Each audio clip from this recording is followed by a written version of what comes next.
चे निश्चिती नाही देखिले ते मिळे भोग सुखाचे सोहळे येथे ताकाचे सरोवर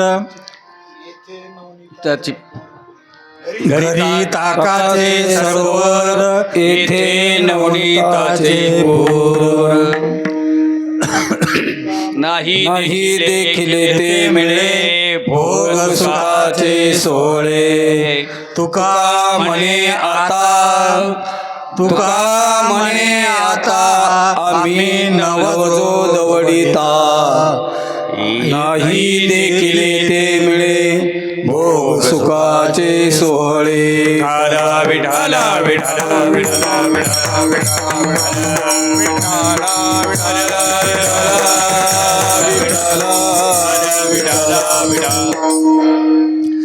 गलदान गंडम मिलभृंगकंडम चलचारुषुंडम जगत्राणशुंडम लसाद्रंतकांडम विपद्भंगचंडम शिवप्रेमपिंडम भजे वक्रतुंडम महायोगपीठे तटे भीमरत्या वरं पुंडरीकाय दातु मुनीन्द्रे समागत्यतिष्ठान्तमानन्दकन्दं परब्रह्मलिङ्गं भजे पाण्डुरङ्गं पांडुरंगकरू प्रथमन मन पांडुरंगकरू प्रथमन मन पांडुरंगकरू पांडुरंगकरू हे दुसरे चरण संताची यातन कुपदाने किती जावे सारू कुपदाने किती जावे सारू दुसरे चरण संताची यातन कुपदाने किती जावे सारू बाबा गुरु दाता कुपदाने किती जावे सारू बाबाजी सद्गुरुदास तुका बाबाजी सद्गुरुदास तुका बाबाजी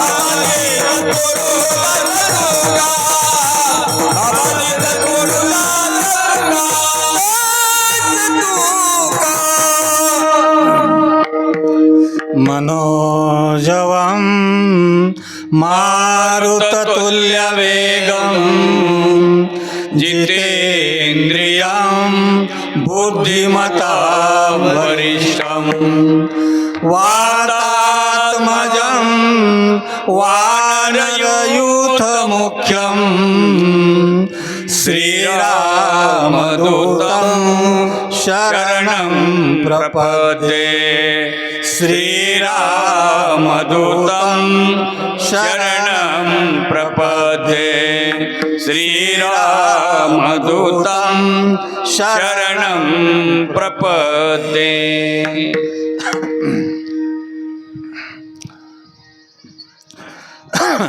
तुझी संगती झाली आमुची निश्चिंती नाही देखिले ते मिळे भोग सुखाचे सोहळे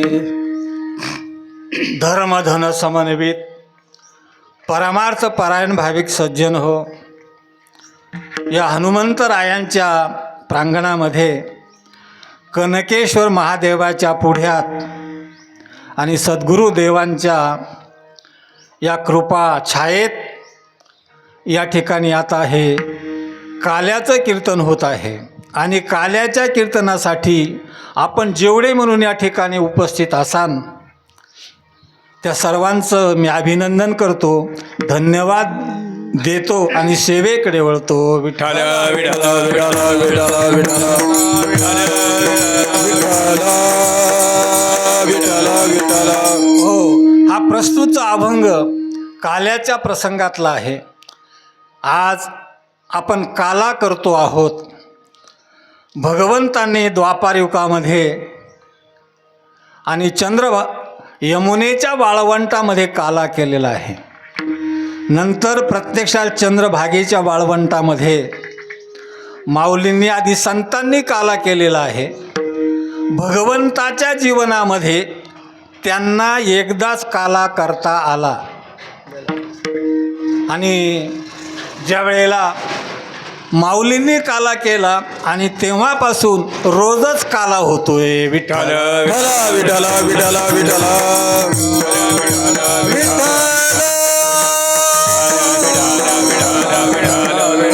रोजच काला होतोय. तेव्हापासून रोज एखादा दिवस एकादशी असेल, महाशिवरात्र असेल, असे काही दिवस सोडल्यानंतर रोजच काला असतो. आज इथं, उद्या कुठं ना कुठं काला होतच असतो.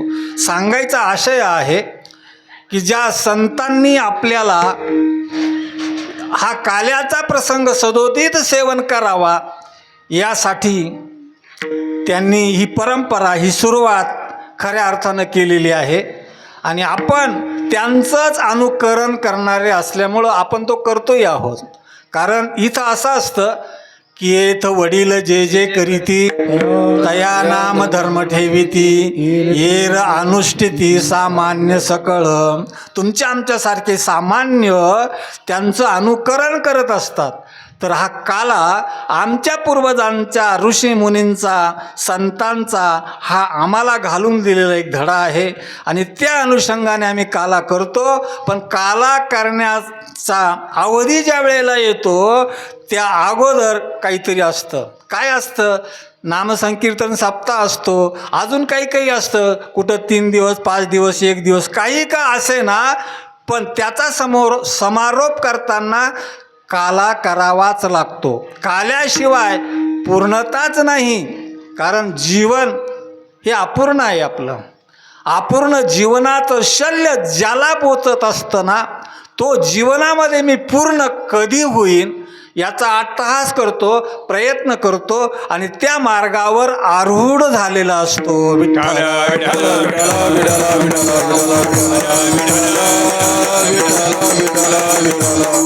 म्हणून तुम्ही आम्ही या मार्गावर आरूढ झालेलो आहोत. आता कुठून तरी आलो आणि इथे येऊन बसलो असं नाही ना. आम्ही आरूढ झालेलो आहोत या मार्गावर. आम्हीच झालो नाही, आमचे पूर्वज, आमचे वाडवडील, आमची वंश परंपरा याच मार्गानं जाते आहे.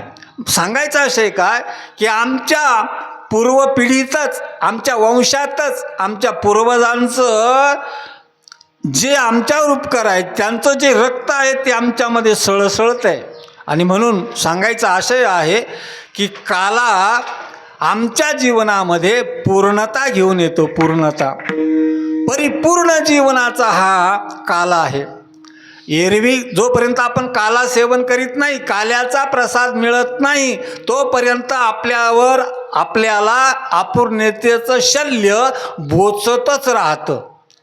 आता हे बोचणं थांबवायचं असेल तर काल्याचा प्रसाद सेवन करावा लागतो. विठ्ठल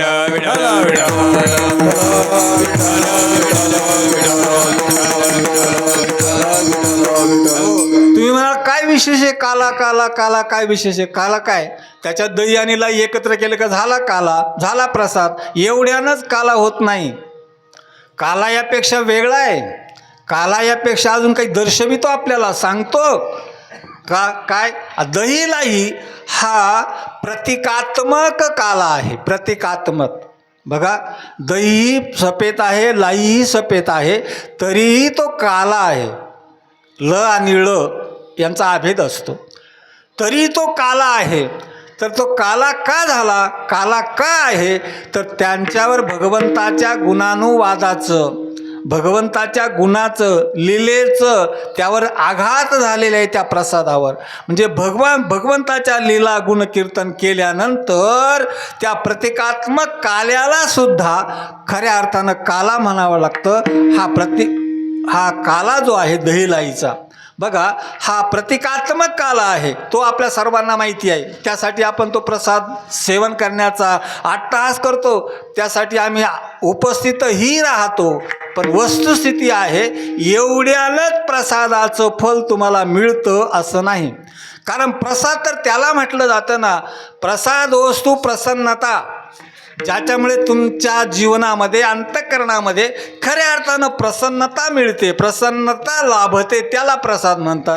आम्ही प्रसाद घेतो खातो, प्रसन्नता नाही. बघा, आणि विशेषता ही आहे, प्रसन्नता अंतःकरणात तेव्हा होते ज्या वेळेला त्या काल्याचा प्रसाद वाटणारा अधिकारी असावा लागतो. विठ्ठल विठ्ठला विठ्ठला विठ्ठला विठ्ठला विठ्ठला विठ्ठला.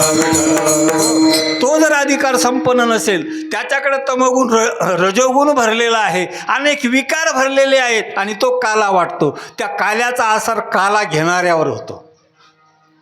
काला घेणाऱ्यावर त्याचा असर होतो ना, कारण हा स्वतः अधिकार संपन्न नाही, त्या अधिकारावर आरूढ झाला नाही, पण काला वाटतोय.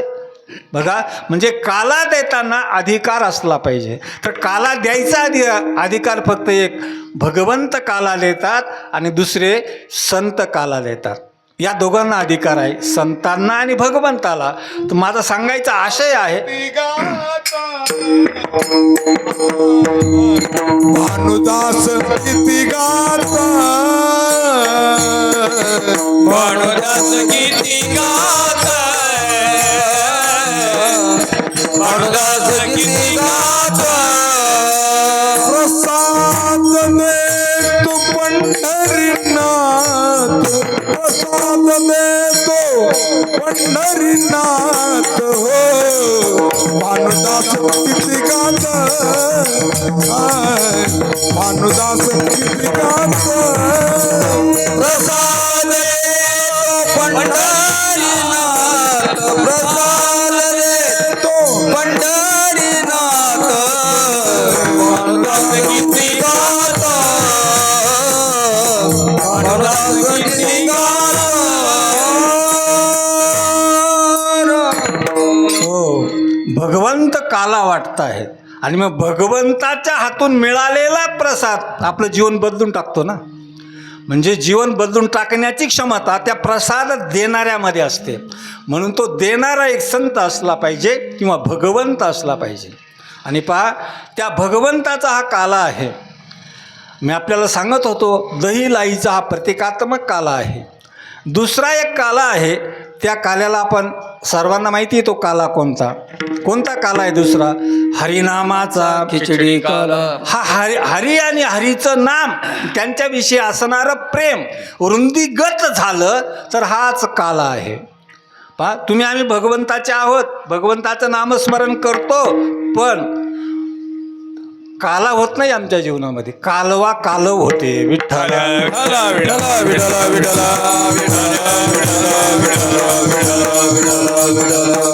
हो, म्हणजे हरीचं नाम, त्याच्यावर असणारं स्नेह प्रेम असलं तर काला होतो. नाहीतर आम्ही देवाचं नाव घेतो, मन धावे विषयावरी, कैसे होता ये स्मरण स्मरणा माझे विस्मरण, असं जर होत असेल तर तो काला नाही. काला तो आहे ज्याचं नाम आपण घेतो आहे ना, ते नाम घेता घेता नामा सरिसाचे हरी रिगे हृदया माझारी. तो हरी ज्याचं नाव आपण घेतोय, नामस्मरण करता करता त्या ध्यानात तद्रूप झाल्यानंतर तो आमच्या अंतःकरणामध्ये साठविला जातो. साठविला हरी, बघा, तो साठविण्याची क्षमता त्यांच्यामध्ये असते की तो भगवंतावर जीवापाड प्रेम करतो. नुसतं वरवरचं करतो, त्यांनी केलं म्हणून करतो, हा देखोवेखीचा परमार्थ नाही. अंतःकरणापासून उद्भवलेली अंतरीची घेतो गोडी, पाहे जोडी भावाची, देव सोयरा देव सोयरा, देव सोयरा दिनाचा, देव सोयरा देव सोयरा, देव सोयरा दिनाचा. अंतरीची घेतो गोडी, पाहे जोडी भावाची, देव सोयरा सोयरा देव सोयरा दिनाचा हा देव सोयरा दिनाचा तोय सोयरा दिनाचा अंतरीची घेतो कोणी काय जोडी बाबाची देव सोयरा देव सोयरा देव सोयरा दिनाचा हे अंतरी घेतो कोणी आहे जोडी बाबाची देव सोयरा सोयरा देव सोयरा दिनाचा हो, भगवंत तुमचं काही पाहत नाही. तुम्ही काय कमवलं आणि काय केलं, तुम्ही कसे आहात हे भगवान पाहत नाही. भगवान फक्त एवढंच पाहतात, अंतरीची घेतो गोडी. बघा, तुमच्या अंतरात त्याच्याविषयी असणारा कळवळा किती आहे, किती प्रेम आहे. आणि हा देव खऱ्या अर्थानं प्रेमाचाच भुकेला असतो. त्याला काहीच कमी नाही. तुम्ही हे दिलं म्हणून त्याची पूर्णता झाली असं नाही हो. तुम्ही काय देऊ शकता देवाला? आम्ही काही देऊ शकत नाही. आम्ही पाणी टाकतो देवाला मंदिराजवळ. पाणी काही तुम्ही निर्माण केलं का? पाणी त्याचं आहे. फुलं वाहता, फुलंही त्याचं आहे. काय असेल ना ते सगळं त्याचं आहे. मग त्याचं त्याला देण्यामध्ये काय कुठला पुरुषार्थ आहे, कुठला अहंकार आम्ही जागृत करायचा आहे?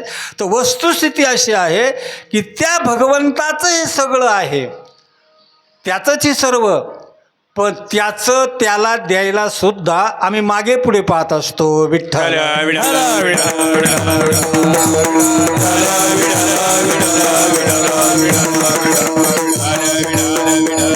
हो, त्यानेच आम्हाला हे सगळं दिलेलं आहे. नाही, शरीर त्यानं दिलं, हे पंच ज्ञानेंद्रिय पंचकर्मेंद्रिय जे काही असेल ते सगळं त्यानं दिलेलं आहे. दिले इंद्रिय हात पाय काने, त्यानं दिलेलं आहे आपल्याला.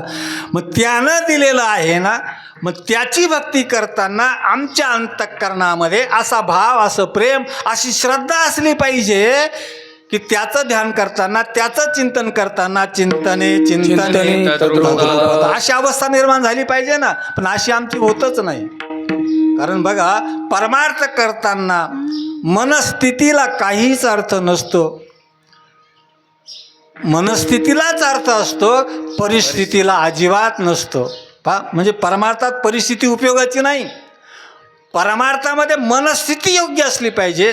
ज्याचं मन खऱ्या अर्थानं त्या भगवंताला आपलंसं करण्यासाठी त्याच्याविषयीचा निर्माण झालेला जिव्हाळा त्याला स्वस्थ बसूच देत नाही. कंठी प्रेम दाटे नैनी निरलोटे, कंठी प्रेम दाटे नैनी निरलोटे, कंठी प्रेम दाटे नैनी निरलोटे, कंठी प्रेम दाटे नैनी निरलोटे, कंठी प्रेम दाटे कंठी प्रेम दाटे नैनी निरलोटे, कंठी प्रेम दाटे नैनी निरलोटे, कंठी प्रेम दाटे नैनी निरलोटे, हृदय प्रगटे रामरूप, प्रगटे रामरूप, कंठी प्रेम दाटे नैनी निरलोटे, कंठी प्रेम दाटे नैनी निरलोटे, कंठी प्रेम दाटे नैनी निरलोटे, हृदय प्रगटे रामरूप, कंठी प्रेम दाटे नैनी निरलोटे, कंठी प्रेम दाटे नैनी निरलोटे, कंठी प्रेम दाटे नैनी निरलोटे, कंठी प्रेम दाटे नैनी निरलोटे. हो, कंठी प्रेम दाटे नयने नीर लोटे, हृदयी प्रगटे रामरूप. हा काल आहे. बघा, त्या भगवंताचं नाम घेताना कंठामध्ये, अंतःकरणामध्ये प्रेम निर्माण असलं पाहिजे. कंठी प्रेम दाटे नयनी नीर लोटे. डोळ्यातून आनंद अश्रू व्हायला पाहिजे. जे त्या भगवंताचं नाम घेतानाच असली स्थिती, असला अष्टसात्विक भाव आमच्या जीवनात जर निर्माण झाला ना, त्याच्या जीवनात काला असतोच. तर हा काला आहे. भगवंत आणि भगवंताचं नाम आणि त्यासाठी असणारं प्रेम उद्दीपित होतं, तेव्हा आम्हाला काल्याची अनुभूती येते, काल्याचा प्रसाद मिळू शकतो. या पात्रतेत आम्ही बसतो. विठ्ठल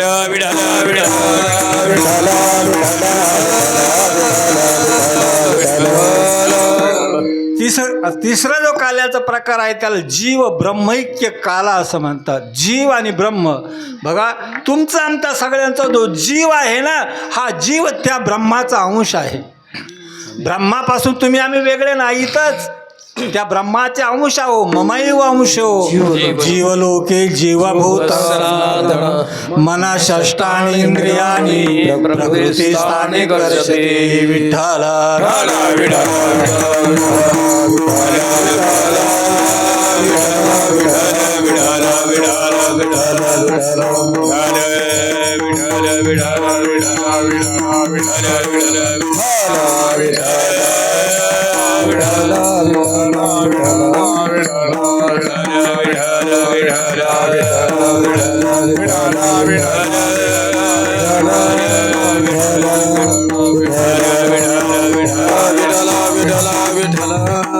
हो, हा तिसरा जीव ब्रह्मैक्य काला. पहा, तो आपला जो जीव आहे ना, त्या ब्रह्माचा अंश आहे. नवे नवे त्यापासून वेगळाच नाही, पण आम्ही आज वेगळेकतेची भाषा करतो. आम्हाला आमचं मूळ स्वरूप त्याची जाणीव राहिली नाही. आम्ही उगीतच बाहेरच्या त्याला सगळं भुलत चाललो आणि ज्याचे आहोत त्याला विसरलो. तर वस्तुस्थिती ही आहे, या जीवानं त्याच्याशी एक होणं हा काला आहे. जीव ब्रह्मैक्य काला आहे. तर पहा, ज्यांच्या निमित्तानं हा कार्यक्रम होतो आहे, सद्गुरू गंगानंद गिरीजी महाराज आणि त्यांच्या मंदिराचा हा वर्धापन दिन, त्यांना स्थानापन्न करण्याचा हा दिन कितवं वर्ष आहे? 5वं वर्ष आहे. या 5व्या वर्षात आपण पदार्पण केलेलं आहे. मी आपल्याला हे सांगत होतो की जीव ब्रह्मैक्य काला, जे संत असतात, सद्गुरू असतात, ते देवापेक्षा वेगळे नसतातच. देव संत असतात आणि संतच देव असतात. देव ते संत, देव ते संत निमित्त त्या प्रतिमा. माझा सांगायचा आशय हा आहे की जीव ब्रह्मैक्य काला ज्याच्या जीवनामध्ये प्राप्त झाला, ते देवापेक्षा वेगळे नाहीतच ना. देवापेक्षा वेगळे नाहीतच. म्हणून देवाला जसं मंदिर असतं, तसं अशा संतांना देखील मंदिर असतं. आणि अशा मंदिरामध्ये त्यांना आम्ही स्थानापन्न केलं, सद्गुरुदेवांना. गुरुर ब्रह्मा गुरुर्विष्णू गुरुर्देवो महेश्वरा गुरु साक्षात परब्रह्म तस्मै श्री गुरुवे नमः. गुरु हे साक्षात परब्रह्म असतं. ब्रह्मदेव गुरुर ब्रह्मा, हे ब्रह्म आहे, विष्णू आहे, देव आहेत, पण हे कोण आहेत? परब्रह्म आहेत. भगवान ब्रह्मदेव ब्रह्म आहे, विष्णू ब्रह्म आहे, महादेव ब्रह्म आहे, पण सद्गुरुदेव परब्रह्म आहे. आणि त्या परब्रह्माला आम्ही, आमचा श्रद्धाभाव त्यांच्याविषयी एवढा अतूट होता, एवढा अतूट होता, कारण श्रद्धा संपन्न असल्याशिवाय मंदिर होत नाही. श्रद्धाच नसेल तर मंदिर कसं होईल? हवेली होईल, इमारत होईल, बाकीचं काय व्हायचं ते होईल. पण इथं श्रद्धेनेच आम्हाला स्वस्थ बसू दिलं नाही. बघा, ज्या सद्गुरुदेवांचं या ठिकाणी आमच्या श्रद्धेनं, भावानं या ठिकाणी मंदिर झालेलं आहे, त्या मंदिराला आज 5 वर्ष होत आहेत. तर बघा, गुरूंच्या मंदिराला आम्ही या ठिकाणी खऱ्या अर्थानं त्यांची सेवा करतो, बसतो. नुसतं मंदिर बांधलं, त्या मंदिरात देवाला, संताला स्थानापन्न केलं आणि वर्षाच्या वर्षांनंच बघितलं, तर त्यांचं समाधान होईल का? मग ते बरं म्हणतील, तुम्ही बरा उपकार केला, मला इथं कोंडून ठेवलं म्हणून. पण वस्तुस्थिती अशी आहे ना, ज्यांना आम्ही स्थानापन्न करतो ना, ज्यांच्यावर एवढा अतूट श्रद्धाभाव आहे ना, तो रोज व्यक्त झाला पाहिजे ना. म्हणून त्यांची पूजा अर्चना, साफसफाई, दिवाबत्ती करणं हे आमचं कर्तव्य असतं. आणि या कर्तव्य भावनेच्या ओघात आपण सर्व आहोत. आणि म्हणून त्या कर्तव्य भावनेच्या ओघात असताना आम्हाला काला मिळावा म्हणून या ठिकाणी एक काल्याचं कीर्तन विठ्ठल विठ्ठल विठ्ठल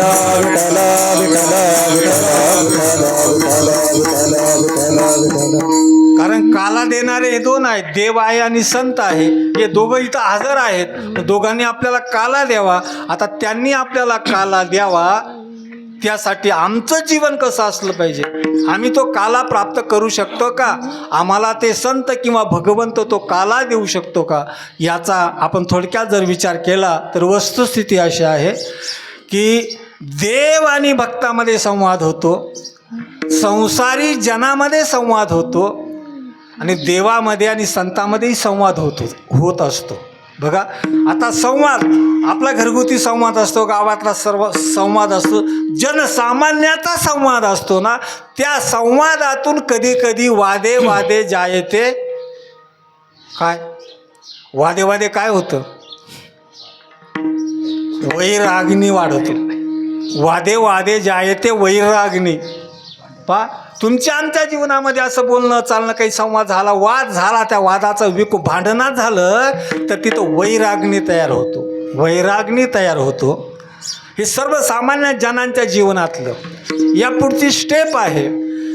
आणि संत आणि भक्त अर्थात भक्त जरी एकत्र आले ना, त्या भक्तांमध्ये वाद झाला ना, त्या वादाचं फल हे होतं वादे जायते तत्वबोधा. बघा सर्वसामान्यांच्या वादातून वैराग्नी तयार होतो आणि संतांच्या भक्तांच्या संवादातून वादातून बोलण्यातून असा निष्कर्ष निघतो की तिथं तत्वज्ञान प्रगट होतं. विठ्ठल विठ्ठल विठ्ठल विठ्ठल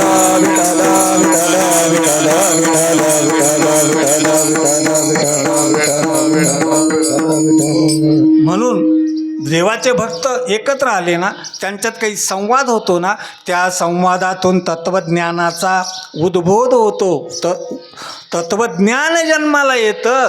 बघा तुम्ही प्रत्येक संतांच्या जीवनामध्ये संत जर कधी एकत्र आले असतील, भेटले असतील, त्यांचा वार्तालाप आम्ही जर श्रवण केला असेल, त्याच्यातून काहीतरी तत्व निष्पन्न होतं, वाद नाही होत. त्या वादातून हे तयार होतं, तत्वबोध तयार होतो. तद्वत देवाचा आणि भक्तांचाही संवाद होत असतो ना, देवाचा आणि भक्ताचा संवाद होतो. आता बघा देव आणि भक्ताचा ज्या वेळेला संवाद होतो त्यावेळेला भक्ताची अवस्था कशी असली पाहिजे तर देव संवाद करू शकतो ना. एरवी कोणाबरोबर देव बोलत राहील का, नाही बोलणार ना. देवाला बोलविणारा, देवाबरोबर संभाषण करणारा नामदेवराव असला पाहिजे ना. नामदेवराय बोलू शकतात देवाबरोबर, सांगू शकतात. माझा सांगायचा आशयही तोच आहे की देव आणि भक्त एकमेकाशी वार्तालाप करतात, बोलतात. आणि पहा ते बोलत असताना त्यांच्या बोलण्यातून दोघांच्या संवादातून जे निष्पन्न होतं तो तत्वबोध असतो, त्याला बोध म्हणतात. आणि हा बोध एकदा जर निर्माण झाला ना तर काय होतं जीवनामध्ये. नाथबाबांनी म्हटलंय की बोधपुत्र निर्माण झाला जेव्हा, बोधपुत्र निर्माण झाला जेव्हा, भक्ती बहिणा धावून आली गावा, भक्ती बहिणा धावून आली गावा. बोधपुत्र निर्माण झाला जेव्हा, ममता म्हातारी मरून गेली जेव्हा, भक्ती बहीण धावून आली गावा. आता संध्याकाळी गुरुवारी जेव्हा, संध्या माझा गेला, आत्मारावर दही प्रगटला. संध्या माझा गेला, आत्मारावर दही प्रगटला. बोधसूत्र निर्माण झाला जेव्हा,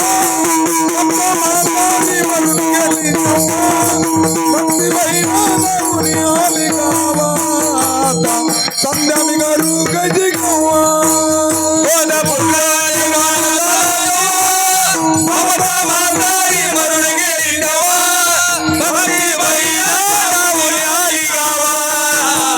संध्याकाळी करू केव्हा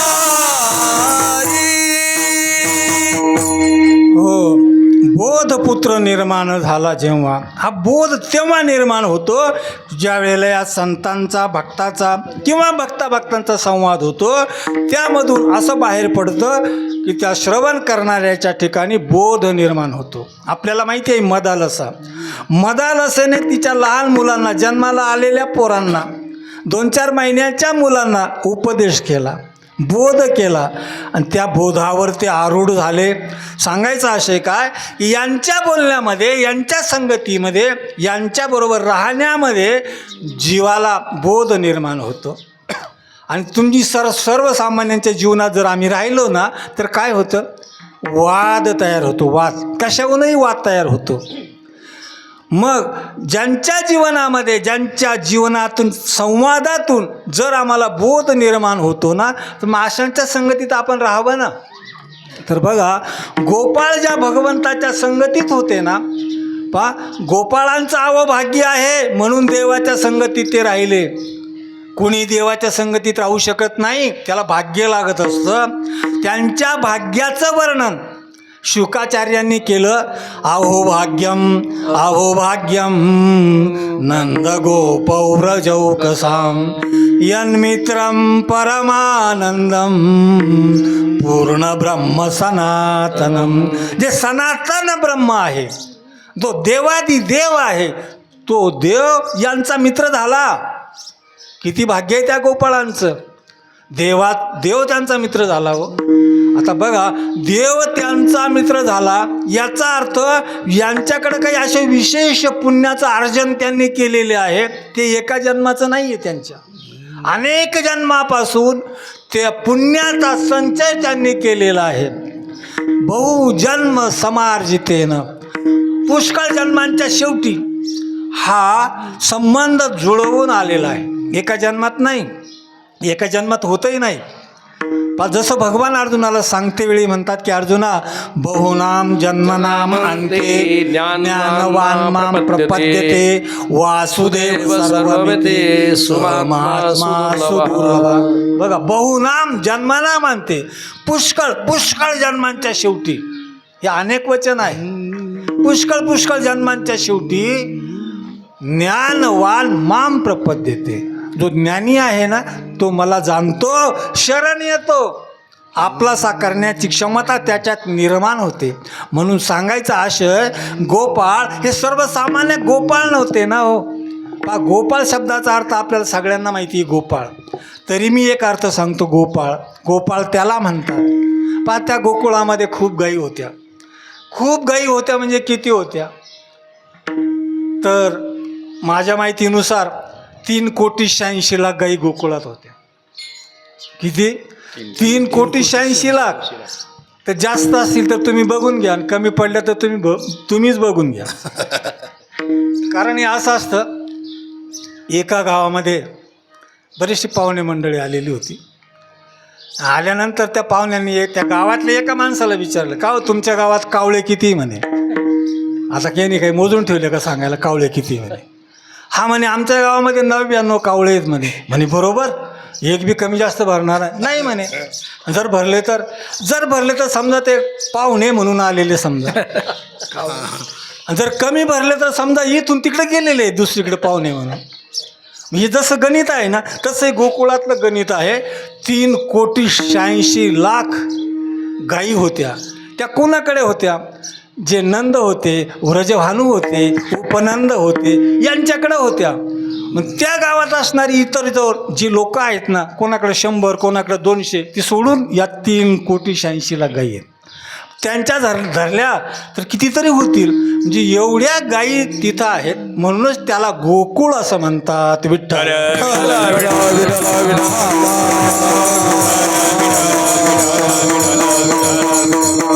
गोकुळ म्हणण्याचं कारण, गो म्हणजे गाय, गो म्हणजे इंद्रिय, गो म्हणजे वाणी. बघा, गो म्हणजे गाय असं जर आपण गेलं, जिथं गायी, गोकुळ, कुळ म्हणजे समूह, म्हणजे जिथं गायींचा समूह आहे त्याला गोकुळ म्हणायचं आहे. आणि त्या गोकुळातले हे जे गोपाळ आहेत ना, त्या गोपाळांच्याबद्दल मी आपल्याला सांगत होतो थोडक्यात. असं गोपाळ त्याला म्हणतात. बघा, कुणाला गोपाळ म्हणतात? की ज्याच्याकडे गायी आहेत पण त्या गायीच्या पाठोपाठ फिरण्याची क्षमता त्याच्यात नाही आहे, मग तो कुणाला तरी ठेवतो गायी सांभाळायसाठी. आता ज्याला गायी सांभाळायला ठेवतो तो गोपाळ असतो, तो गुराखी असतो. आणि तो गोपाळ गायी सांभाळतो. कशा पद्धतीने सांभाळतो तो? बघा, सकाळी यायचं, तिथली साफसफाई करायची, दूध काढायचं, मालकाकडे नेऊन द्यायचं, त्या गायी चारायला घेऊन जायचं, त्यांना पाणी पाजायचं, चारायचं, दिवसभर त्यांची सेवा करायची. तिकडं संध्याकाळी आणून खुंट्यावर बांधायच्या, त्यांना काही टाकायचं, खाऊ घालायचं, दूध काढायचं, मालकाकडं द्यायचं आणि घरी निघून जायचं रिकामं. त्याला काय म्हणतात? गोपाळ म्हणतात. असे गोपाळ आहेत बघा. म्हणजे त्यांच्या या करण्यामध्ये, त्यांच्या या कृतीमध्ये किती निष्कामता आहे हो. अजिबात सकाम भाव नाही, निष्कामता आहे. त्या देवासाठी ते हे सगळं करतायत असे ते गोपाळ. आणि ते गोपाळ त्या गोकुळामध्ये पूर्वपुण्याईनं खूप दिवसांचे प्रभू रामांच्यापासून असणाऱ्या काहींचा तो हेत आसक्ती, भगवंताबरोबर राहण्याचं भाग्य प्राप्त व्हावं, तेव्हापासूनच्या त्यांच्या संकल्पना, त्यांच्या वृत्तीनं घेतलेला त्यावेळेचा कल आज गोकुळामध्ये खऱ्या अर्थानं पूर्णत्वाला गेलेला आहे. हे गोपाळ म्हणून आलेले आहे. पहा, हे गोपाळ आणि हा भगवान यांच्यामध्ये संवाद चाललेला आहे. म्हणजे मला काय सांगायचं आहे, संवाद सर्वसामान्यांचा, देवभक्तांचा. आता इथं हा देवभक्तांचाच संवाद आहे, गोपाळांचा आणि भगवंताचा संवाद आहे. हा संवाद सुरू होत असताना बघा, भगवान त्या ठिकाणी स्थानापन्न झालेले आहेत. वास्तविक वस्तुस्थिती अशी आहे की धाले मग पोट, धाले मग पोट, धाले मग पोट, धाले मग पोट. केला गड्यानी बोभाट, केला गड्यानी बोभाट, केला गड्यानी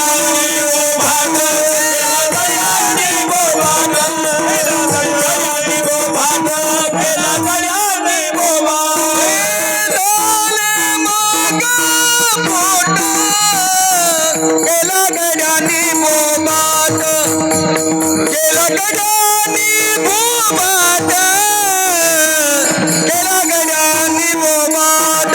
गड्यानी बोभाट. केला गड्यानी बोभाट, केला गड्यानी बोभाट, केला गड्यानी बोभाट. हो बघा, धाले मग पोट, केला गड्यानी बोभाट. काय बोभाट केला?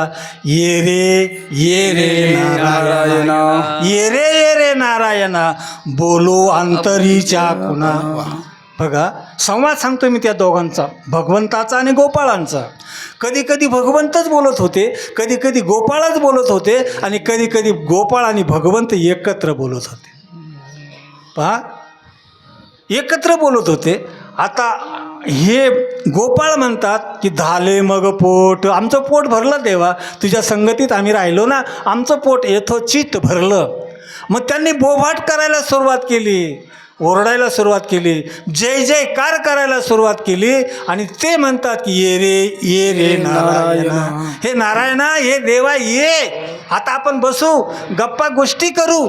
आणि पहा, एकत्र बसलेले आहेत ते गोपाळ भगवंताला म्हणतात बोलू आबोलण्या. आबोलण्या जे बोलण्याच्या कक्षेच्या बाहेर असतं, तिथं बोलणं संभवतच नाही.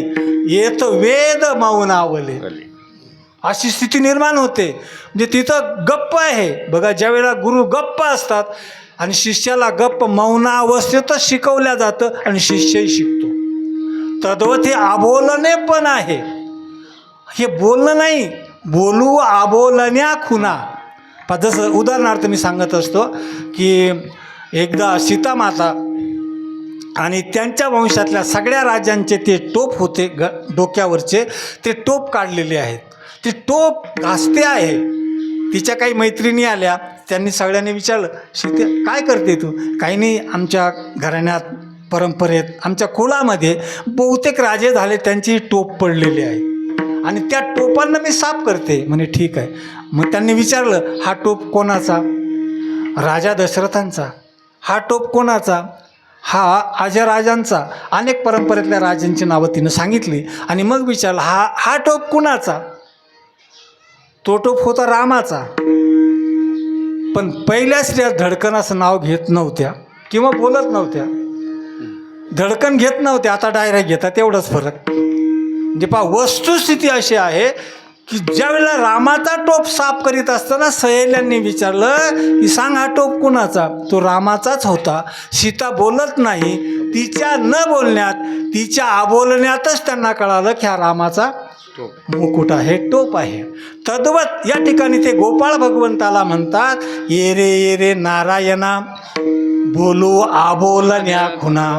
अशा पद्धतीनं आपल्याला बोलायचं आहे. या एकत्र या. आणि पहा, एकत्र आल्यानंतर भगवंत म्हणतात का रे गोपाळांनो, आबोलण्या खुना बोलायचं आहे. आणि आबोलण्या खुना बोलण्याच्या स्टेपपर्यंत जाण्यासाठी जो चिंतारहित झालेला आहे, निश्चिंत झालेला आहे, त्याला काहीच नाही. तुम्ही असे आहात का? आणि झाला तर कशामुळे झालात? ते अभंगाच्या प्रथम चरण. तुझी संगती, तुझी संगती, तुझी संगती, तुझी संगती,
आता या संवादामध्ये गोपाळांनी बोलायला सुरुवात केली. संवाद आहे गोपाळांचा आणि भगवंताचा संवाद आहे.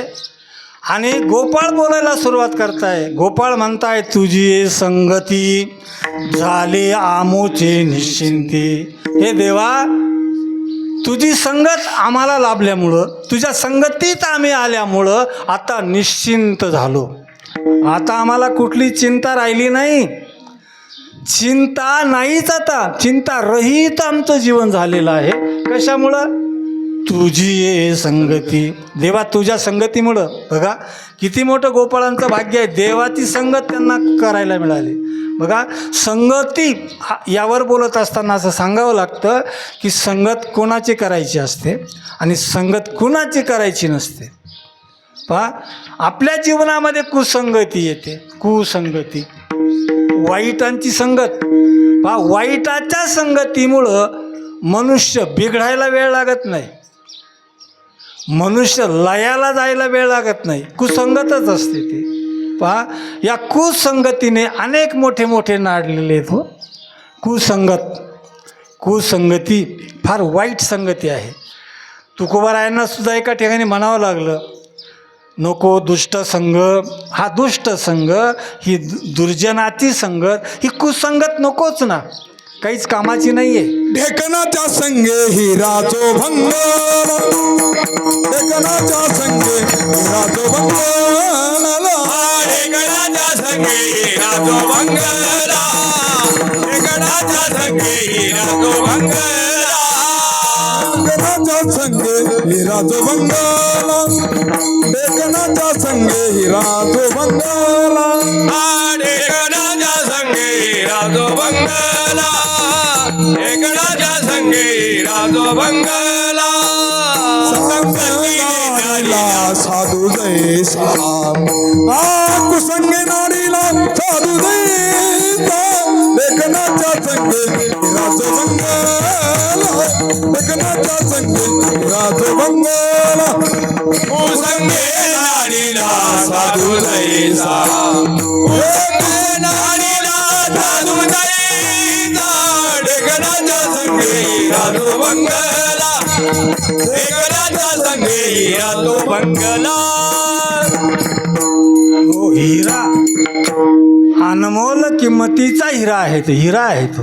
पाहते हिऱ्यामध्ये एवढी पॉवर आहे, त्याला आयरनीवर जर ठेवला, वरून घणाने जर ठोकला आपण त्याला, तो फुटत नाही. त्या आयरनीत तरी शिरेल किंवा त्या घनात तरी जाईल. ऐराणी वाचे मारीत जोगणी, तोची मोल पावे करा, हरणीचा होय तुरा.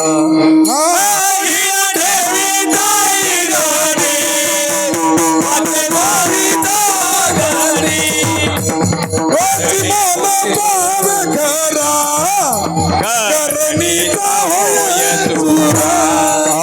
हिरा ठेवीता ऐरणी वाची मारीत जोगणी, तुझी मोल पावे खरा, करणीचा होय चुरा. हिरा ठेवीता ऐरणी वाची मारीत जोगणी, कावे करा, करणीचा होय चुरा. हो, अशी एवढी मोठी हिऱ्याची महत्ता आहे की ते आयरनीत तरी जाईल किंवा त्या ठोकणाऱ्या त्या घनात तरी जाईल, पण फुटत नाही. एवढं जबरदस्त असणारा हा हिराच आहे तो, हिराच. पण त्या हिऱ्याला संपवण्याचं काम कोण करतो? ढेकून करतो ना. ढेकणाच्या संगे हिरा जो भंगला. ज्या ढेकणाला अजिबात किंमतच नाही, असा ढेकून त्या हिऱ्याला संपवतो. मग त्या ढेकणाला, त्या हिऱ्याला एकमेकाच्या संगतीत राहणं काही उपयोगाचं नाही. याला काय म्हणतात? ही कुसंगती आहे, ही वाईटाची संगत आहे. वाईटाच्या संगतीमुळं अमूल्य हिरा लयाला गेला ना. बघा, बऱ्याचशा लोकांचं असं जीवन असतं, खूप चांगले असतात पण संगत चांगली नसते. संगती संगदोष हा, आणि म्हणून या संगतीमध्ये ते लयाला जातात, नाश पावतात. ही कुसंगती आहे. दुसरी एक संगती आहे, तिला विसंगती म्हणतात. विसंगती, कुसंगती आणि विसंगती. विसंगती कशी काय? तर पहा, विसंगती त्याला म्हणा तुम्ही, भरत आणि कैकेयी. हे काय आहे? विसंगती आहे. प्रल्हाद आणि हिरण्यकश्यप काय आहे? विसंगती आहे. या विसंगतीचा अर्थ नेमकं काय? की त्यांच्यातल्या एकाला देव आवडतो आणि एकाला अजिबात आवडत नाही. असं आपल्या घरातही असतं ना, एखाद्या माणसाला परमार्थ आवडतो, बाईला आवडत नाही. बाईला आवडतो, माणसाला आवडत नाही. ही विसंगती आहे. पाक कुसंगती, विसंगती, आणि पुढची आहे ती सत्संगती. संगत संतन की करले, संगत संतन की करले, संगत संतन की करले, संगत संतन की करले, संगत संतन की करले, संगत संतन की करले, संगत संतन की करले. संगत संतन के करले जन्म का सार्थक कछु कर ले, जन्म का सार्थक कछु कर ले, संगत संतन के कर ले, संगत संतन के कर ले, जन्म का सार्थक कछु कर ले, जन्म का सार्थक कछु कर ले, संगत संतन की कर ले, संगत संतन की कर ले। ही सत्संगती आहे. संगत संतन की करले ही सत्संगती आहे आणि सत्संगतीचं फळच असा अमोघ आहे. म्हणून कुसंगती करायची नाही, विसंगती जीवनात ठेवायची नाही. आली तरी ती टाळायची असते आणि संगती मात्र करायची असते. संत संगतीत विशेष असं काही असतं. संत समागमी एखाद्या परी संत समागमी धरावे आवडी. संतांच्या संगतीमध्ये मनोमार्ग गती आकळा श्रीपती. म्हणजे बा संतांच्या संगतीमध्ये आम्हाला त्या संगतीचा असर होतो, आमचं जीवन कृतार्थ होत असतं. बघा म्हणजे सत्संगती चांगली आहे.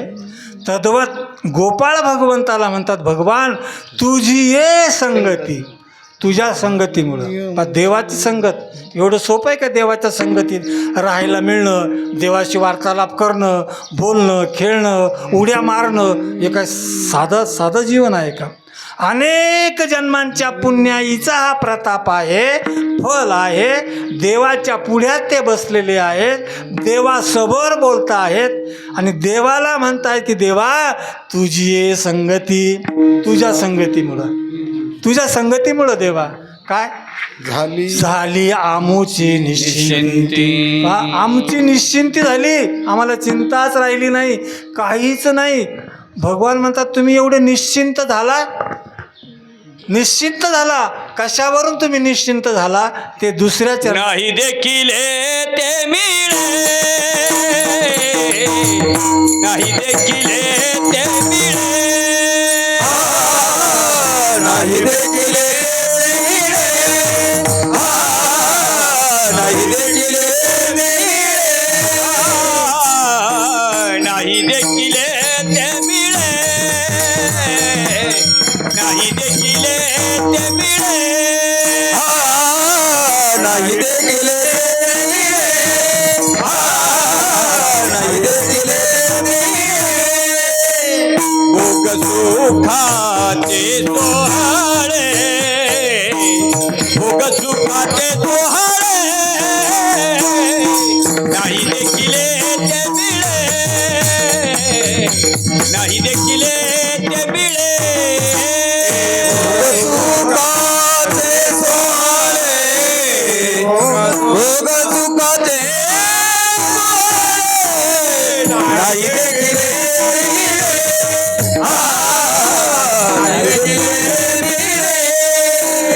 नाही देखील नाही देखील ते मिळे,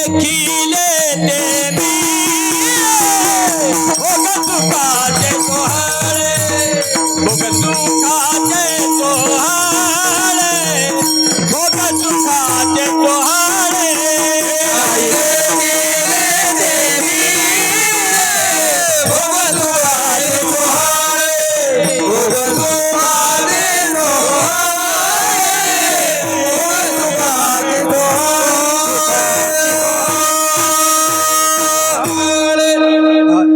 स्वतः गोपाळ म्हणताय देवाला, देवा हे बघ नाही देखील ते मिळे, भोग सुखाचे सोहळे. यामध्ये अपूर्वता आहे, अपूर्व आहे आणि फलही आहे.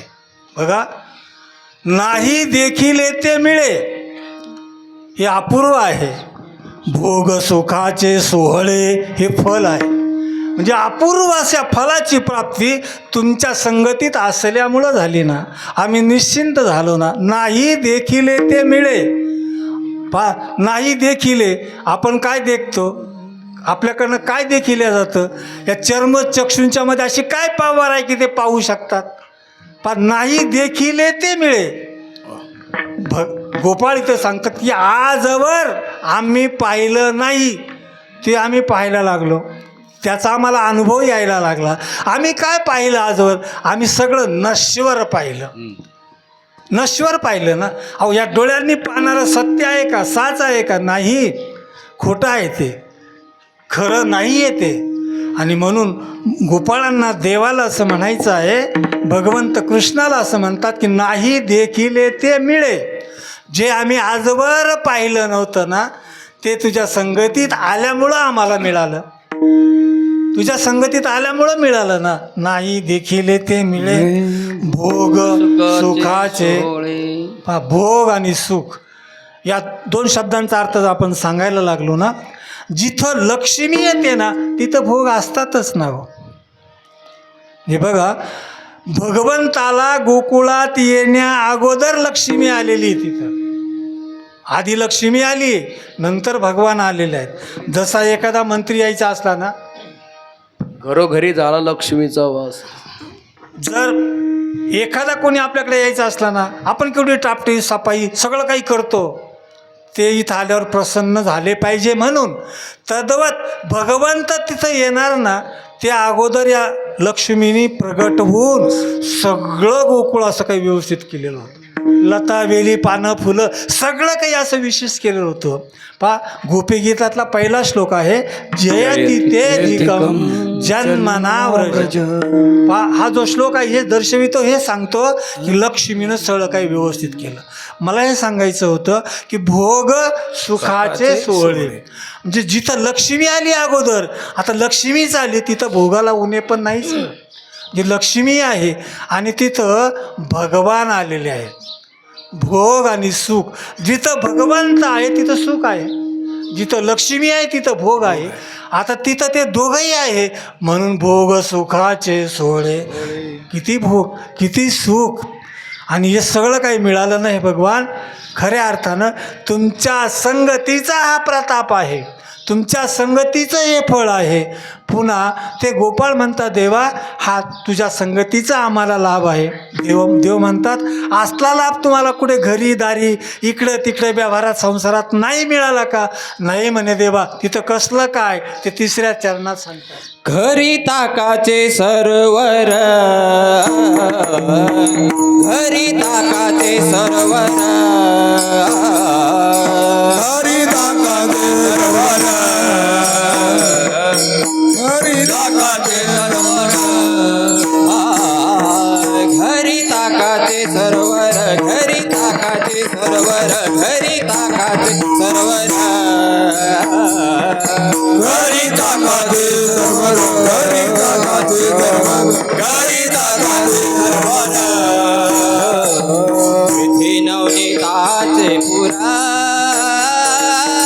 येथे नवनीताचे पुरा, घरी ताकाचे सरोवर, नाही देखील तिकडे, नाही ताकाचे देखील सरोवर, नवनीताचा पुरा, येथे नवनीताचा पुरा, नाही ताकाचे सरवर, नाही देखील ते मिळे. हरी हरी हरी हरी. हो, गोपाळ भगवंताला म्हणतात, हे भगवान आमचं जीवन असं झालेलं आहे आता, कसं की भोग सुखाचे सोहळे आम्ही अनुभवले. कारण ज्यावेळेला लक्ष्मी येते ना त्यावेळेलाच लक्ष्मीचा घरोघरी वास झालेला आहे, म्हणजे भोग विपुल प्रमाणात आहे. आणि भगवंत आले, सुखही विपुल प्रमाणात आहे. तेव्हा भगवान म्हणतात, असलं सुख तुम्हाला इतरत्र कुठं अनुभवायला आलं नाही. आणि काय देवा, घरी ताकाचे सरोवर, आमच्या घरी काय आहे? ताकाचं सरोवर आहे. पहा, खूप मोठं सरोवर, जसं बिंदू सरोवर आहे, पुष्कर सरोवर आहे, अशी सरोवर आहेत ना खूप. तर आमच्या घरी काय आहे म्हणे? ताकाचं सरोवर आहे. याचा अर्थ काय? ताकाचं सरोवर, ताक हे निष्प्रभ आहे ना, ताकात काही दम आहे का? डॉक्टर लोक सांगतात की तुम्ही आता काहीच पचवू शकत नाही, आता तुम्ही ताक प्या. तुम्ही काहीच पचू शकत नाही आता, काहीच पचणार नाही तुम्हाला. तुम्ही आता ताक प्या. आणि काही डॉक्टर सांगतात की अहो तुम्ही लोणी खाऊ नका, लोणी खाऊ नका. पहा हे सांगणं चुकीचं आहे. त्यांच्या भूमिकेत ते असेल बरोबर, पण आमच्या या आध्यात्मिक क्षेत्रामध्ये लोणीच खायला सांगितलं जातं. विठ्ठल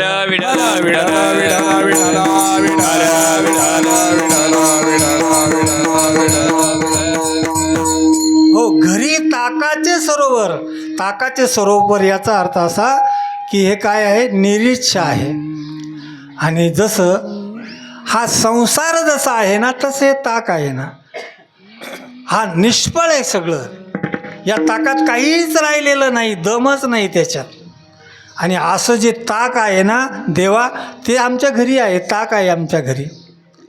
पण देवा ते ताक जसं उपणल्यानंतर फोलपट उडून जातं ना, तसं ते ताक आहे. बघा, याचा अर्थ असाच, फक्त आपण थोडक्यात सांगतोय म्हणून लक्षात घेऊया की आसार आहे. आसार, ताक काय आहे, आसार आहे.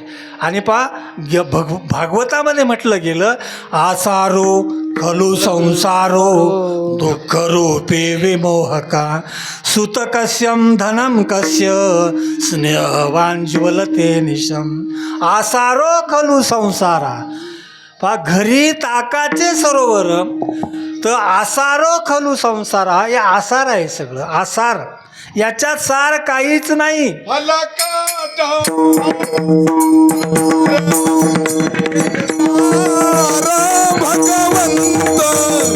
येथे सार भगवंत, येथे सार भगवंत. फलकट तो संसार येथे सार भगवंत, येथे सार भगवंत, येथे सार भगवंत.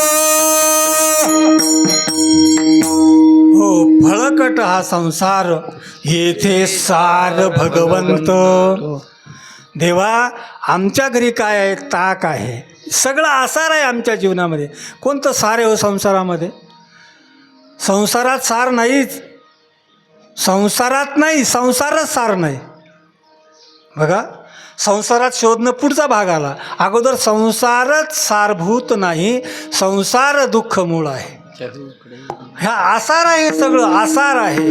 आणि जे आसार आहे ना, म्हणून ते निरर्थक आहे, निष्फळ आहे, काहीच उपयोगाचं नसतं. मग हे भगवान तुमच्या संगतीत राहिल्यामुळं येथे नवनीताचे पूर, इथं पूर आहे. कशाचा? नवनीताचा.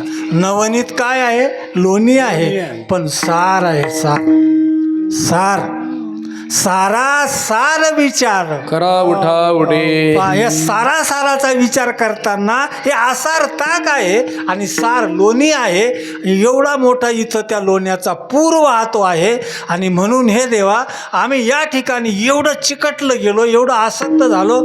आता आम्हाला तू बळजबरीनं धक्का मारून काढायचा प्रयत्न केला ना, तरी आम्ही जाणार नाही. तुका मैंने आता है, तुका मैंने आता, तुका मैंने आता, तुका मैंने आता, तुका मैंने आता, तुका मैंने आता, तुका मैंने आता, तुका मैंने आता, मैंने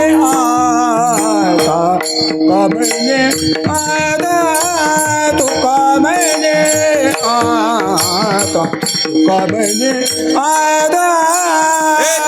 मैंने आता, तुका मैंने आता,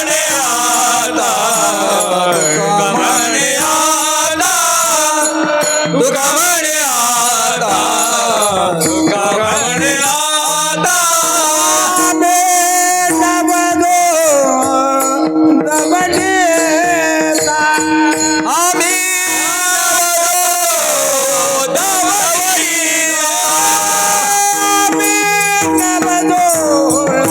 Dama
भोग सुखाचे सोहळे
गोपाळ शेवटच्या चरणातून असं विदित करतात, सांगतात की तुका म्हणे आता आम्ही नवजो दवडिता, की देवा आता आम्हाला एवढी अनुभूती आली, एवढा अनुभव आला, एवढी गोडी लागली ना, तुम्ही इथून आम्हाला हाकलण्याचा प्रयत्न केला, धक्का देऊन लोटून द्यायचा प्रयत्न केला ना, तरी आम्ही नवजो दवडिता, तरी आम्ही जाणार नाही, आता इथंच तुमच्याजवळ राहू, कुठंच जायचं नाही. म्हणजे बघा या अभंगातला भगवंताच्या संगतीत आलेली अनुभूती आणि तिचं वर्णन, भगवंताच्या संगतीचा हा प्रताप या 4 चरणांच्या अभंगातून गोपाळांच्या मुखातून तुकोबारायांनी या जनमानसाला सांगितलेलं आहे.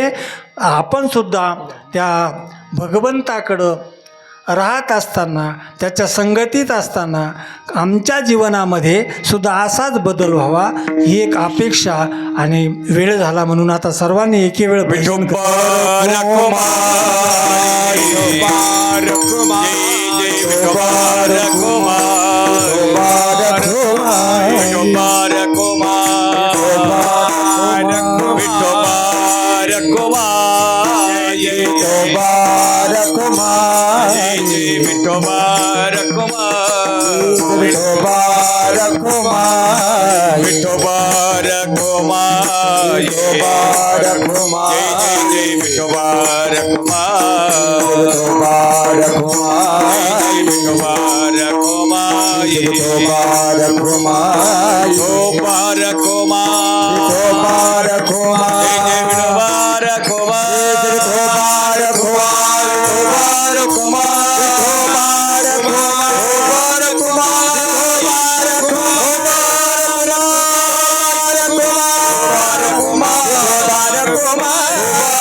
आपल्याला फक्त आता 5-10 मिनिटासाठी काल्याच्या प्रसंगाकडे वळायचं आहे आणि काही सूचना द्यायच्या आहेत, ते आपण ऐकायच्या आहेत. तर बघा, भगवंताने गोकुळामध्ये ज्या लीला केल्या, भगवंत गोकुळात प्रगटण्या अगोदर मथुरेच्या कारागृहामध्ये प्रगटले आणि मथुरेच्या कारागृहात प्रगटल्यानंतर बघा वास्तविक अगोदर भगवान 8 वर्षाचे अशी 8 वर्षाची 4 भुजांची मूर्ती तिथं प्रकट झाली. तिथं प्रकट झाल्यानंतर वसुदेव देवकीला वाटलं आपल्याला बाळ होणार होतं, देवच आपल्या तिथं येणार होता. हे तर 8 वर्षाचं बाळ आहे. बघा, भगवान देखील सांगतात की मी ते सांगण्यासाठी इथं आलेलो आहे, प्रकट झालेलो आहे. आणि मग तो देव ते 8 वर्षाचा ती मूर्ती, चतुर्भुज असणारी ती मूर्ती लहान झाली, छोटी झाली. आणि मग त्यावेळेला ती देवकी असं म्हणते, वसुदेवांना सांगते आहे की आजवर आपण ज्या दुःखाची अनुभूती घेतली ना, असला अनुभव आपल्या जीवनात यायला नको. म्हणून तुम्ही काय करा, नंदाच्या घराला माझा नेई गोकुळाला, नेई गोकुळाला माझा, नेई गोकुळाला. नंदाच्या घराला माझा नेई गोकुळाला, नेई गोकुळाला माझा, नेई गोकुळाला. माया उपजली ते ठेवे मजाने, माया उपजली ते ठेवे मजाने. नंदाच्या घराला माझा नेई गोकुळाला, माझा नेई गोकुळाला, माझा नेई गोकुळाला. नंदाच्या घराला माझा नेई गोकुळाला, नेई गोकुळाला माझा, नेई गोकुळाला. हो, भगवंत वसुदेवाला सांगतायत की मला इथं ठेवू नका, मला गोकुळात घेऊन जा. आणि पहा, वसुदेवाने गोकुळात जाण्यासाठी तयारी केली, त्या बाळाला घेतलं आहे आणि निघाले ते गोकुळात जाण्यासाठी. तर बघा, जात असताना मध्ये यमुना आडवी लागली, यमुना. आणि ती यमुना आडवी लागली ना, जसे जसे भगवंत आत जायचे ना, तशी तशी यमुना वाढायची, तिचा पूर वाढायचा, पाणी वाढायचं. ती एवढी वाढायला लागली ती यमुना. यमुना वाढण्याचं एक कारण सांगितलं जातं की जे सगळ्यांना माहिती आहे की यमुनेला भगवंताचं दर्शन घ्यायचं होतं. आता यमुनेला भगवंताचं दर्शन घ्यायचं होतं, त्यातलं दुसरं गमक असं आहे एक की यमुना ही भगवंताची सासू लागते. भगवंताची सासूच आहे ना यमुना. यमुना कोण आहे भगवंताची? हां, सासूची. अहो, भगवंताची सासू आहे यमुना. कसं काय? तुम्हाला माहिती आहे ना, सासू कुणाला म्हणतात? सासू कुणाला म्हणावं लागतं? कोण असतं सासू? आता सासू माहीत नाही का आपल्याला? सासरा माहीत नाही का? ही भगवंताची सासू आहे यमुना. कशावरून? तर बघा, लक्ष्मी कोण आहे? भगवान विष्णूची पत्नी आहे लक्ष्मी. लक्ष्मी कुणाची मुलगी आहे? सागराची. सागराची मुलगी आहे लक्ष्मी. म्हणजे सागर पिता आहे. आणि मग तो सागर त्या लक्ष्मीचा पिता आहे. अशी असणारी जी लक्ष्मी आहे ती भगवान विष्णूची पत्नी आहे. आणि हा भगवान कृष्ण आहे तरी दुसरा कोण? मग तोच आहे, भगवान विष्णूच आहे ना. महाविष्णूचाच अवतार आहे, महाविष्णूच आहे तो. भगवान महाविष्णू आहे. आणि मग ही जी यमुना आहे, प्रत्येक नदी वाहत वाहत कुठं जाऊन मिळते? सागरालाच मिळते. जी नदी सागराला जाऊन मिळते ती नदी त्या समुद्राची पत्नी असते. माली का नाही? झाली का नाही सासू आता? अशा प्रकारे ही यमुना त्या भगवंताची सासू आहे. आणि सासूला असं वाटलं, आजच्या सासूचं नाही सांगत मी, द्वापारयुगातल्या सासूचं सांगतोय. हे द्वापारयुगातली सासू आहे. आणि त्या सासूला असं वाटलं की आजवर मी जावयाला पाहिलं नाही, कमीत कमी तो जावई आता प्रगटला ना, मग त्या जावयाचं कमीत कमी आपण आता दर्शन तरी घेऊ, म्हणून ती वाढत होती. पूर चढला चाट,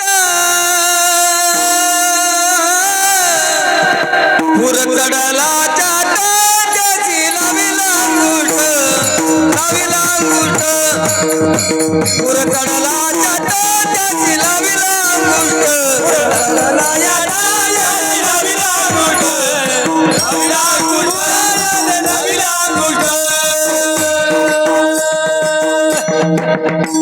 हो, एवढी ती यमुना चढते आहे, वरवर येते आहे. भगवंताच्या लक्षात आलं. वसुदेवाच्या कानापर्यंत गेल्यानंतर त्या यमुनेने वसुदेवाच्या कानात सांगितलं की मला काही जे दुःख आहे ना ते देवाला सांगा ना, देवाला सांगा. कारण माझी पात्रता नाही डायरेक्ट त्याला सांगण्याची. तुम्ही संत आहात आणि संतांच्या मार्फत देवाकडे जाणं सोपं असतं, देवाला सांगणं सोपं असतं. म्हणून ती यमुना वसुदेवाच्या कानात जाऊन सांगते की तुम्ही वरती देवाला सांगा, मला एक शल्य आहे, मला एक दुःख आहे, ते मिटवा. तर पहा, वसुदेवाच्या कानात सांगता बरोबर वसुदेवाने वरती सांगितलं देवाला की या यमुनेचं म्हणणं असं आहे, म्हणून ती एवढी उफाळती आहे, एवढी वर येते आहे. तर भगवंताने पाय काढला यमुनेच्या डोहात, त्या यमुनेच्या पाण्यात पुरात बुडवला. यमुनेला दर्शन झालं आणि भगवंताने आश्वासित केलं यमुनेला. यमुनेला कोणतं दुःख होतं, कोणतं शल्य होतं? त्या यमुनेच्या त्या डोहामध्ये तो कालिया नाग होता. कालिया नाग असल्यामुळं त्याचं विष इतक्या लांब, त्याच्या फवाऱ्यात जायचं, लांब लांब जायचं, त्याच्या श्वासात इकडं असं पांगायचं ना, तिथं जवळ पशुपक्षी येत नव्हते, गाई ढोरं पाणी प्यायला येत नव्हते, कोणीच तिथं येत नव्हतं. मग यमुनेला हे शल्य होतं, मी यमुना आहे, माझ्या पाण्याचा उपयोग जनमानसांना, पशुपक्ष्यांना, पक्ष्यांना व्हायला पाहिजे ना, ते कोणीच माझ्याकडे येत नाही ना. मग एवढं पाणी असून, एवढा मोठा डोह असून माझा उपयोग काय? पहा, नदीच्या ठिकाणी भावना निर्माण झाली आणि मग माझं हे शल्य त्या देवाला सांगायचं. तो सांगत असताना देवाने तो पाय काढला ना, त्या पायानं, देवाच्या अंगठ्यानं, देवाच्या त्या तळपायाच्या पुढच्या भागानं तिला हे दर्शवलं, हे सांगितलं की तुला जे शल्य आहे, तुला जे दुःख आहे, ते दुःख मिटविण्यासाठी याच पायानं त्याला मी मारणार आहे. भगवंताने त्याच पायाने नाचून नाचून त्या कालिया नागाला मारलं, काल्याला मारलं. आणि यमुनेच्या लक्षात आलं, ठीक आहे, भगवंतानं मला आश्वासित केलं, रस्ता दिला. वसुदेव गेले नंदांच्या वाड्यामध्ये, यशोदेच्या पुढ्यात त्या बाळाला ठेवलं. तिथं नुकतीच प्रगटलेली ती माया, त्या मायेला घेऊन भगवान रिटर्न आले, परत गेले ते वसुदेव. हा भगवान तिथं आहे. आणि बघा, त्या यशोदेच्या पुढ्यात पडलेलं बालक नेमकं कोण आहे हे सुद्धा लक्षात आलेलं नव्हतं. त्यांचा मुलगा आहे का मुलगी लक्षातच आलं नाही लवकर. आणि नंतर ज्या वेळेला वसुदेवाच्या नंदाच्या बहिणीनं पाहिलं, सुनंदेनं, आणि मग ती नंदबाबांना सांगते आहे की लालो भयो, लालो भयो, लालो भयो. तिला खूप आनंद झाला. तेव्हा कुठं कळलं, कारण या वसुदेवाने त्या बाळाला ठेवलं, तिथलं प्रगटलेली ती माया घेऊन गेले. नंतर नेमकं काय आहे हे कुणाच्या लक्षात आलं नाही, सुनंदेच्या लक्षात आलं. सुनंदेने भावाला सांगितलं, सगळ्या गोकुळामध्ये सांगितलं की नंदबाबांना मुलगा झाला. आणि गवळण म्हणती, गवळण म्हणती, गवळण म्हणती, गवळणीला पुत्र झाला यशोदेला, पुत्र झाला यशोदेला, पुत्र झाला यशोदेला, पुत्र झाला यशोदेला, पुत्र झाला यशोदेला, पुत्र झाला यशोदेला. वान घेऊन या काठी नंदा घरी झाली दाटी, एक डावे एकी पुढे एक वाटी सुंदवडे, सैनीची गलबल झाली, बासी झाली लगाली. गवळण म्हणती, गवळण म्हणती, गवळण म्हणती, गवळणीला पुत्र झाला यशोदेला, पुत्र झाला यशोदेला, पुत्र झाला यशोदेला, यशोदेला. हो, सगळ्या गोकुळामध्ये असा धांगोरा पिटला गेला की नंदबाबांना यशोदेला लाल झाला, मुलगा झाला, पुत्र झालं, संतान झालं. सगळ्या गोकुळामध्ये आनंदोत्सव सुरू झाला. आपली संस्कृती आनंदोत्सव साजरा करताना काय करीत असते? गुढिया तोरणे, गुढिया तोरणे, गुढिया तोरणे, गुढिया तोरणे, गुढिया तोरणे, गुढिया तोरणे, गुढिया तोरणे, गुढिया तोरणे. करती कथा गाती गाणे, करती कथा गाती गाणे, करती कथा गाती गाणे, करती कथा गाती गाणे. गुढिया तोरणे, करती कथा गाती गाणे, गुढिया तोरणे, करती कथा गाती गाणे.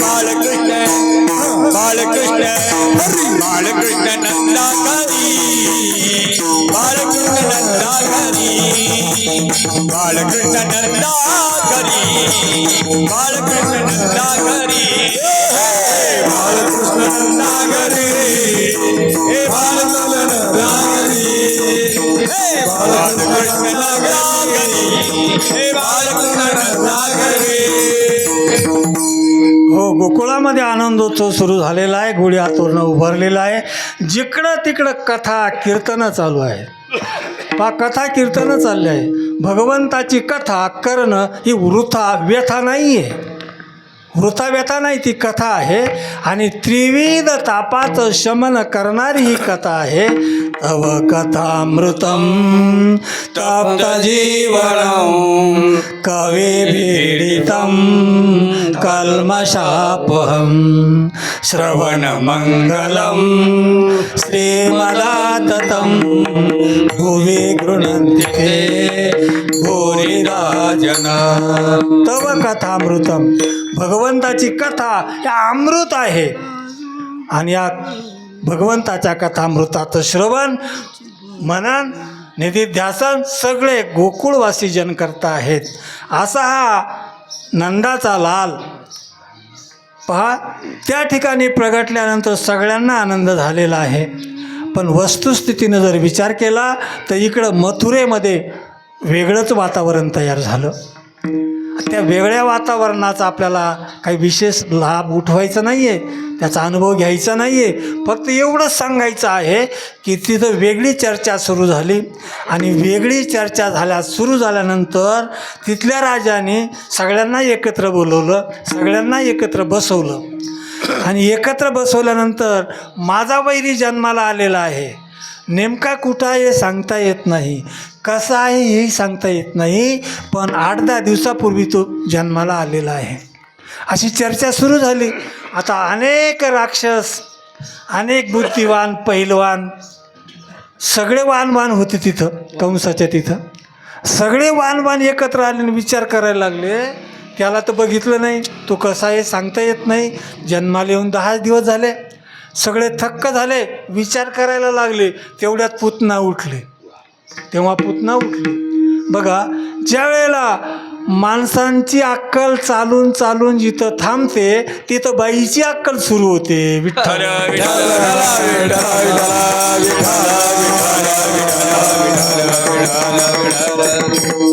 ही पुतना आहे ना, या पुतनेनी अक्कल लढवली. बाकीचं काहीच करू नका म्हणे, मी जाते, मी सगळं काही करते. आता ही काय करणार होती शेवटी?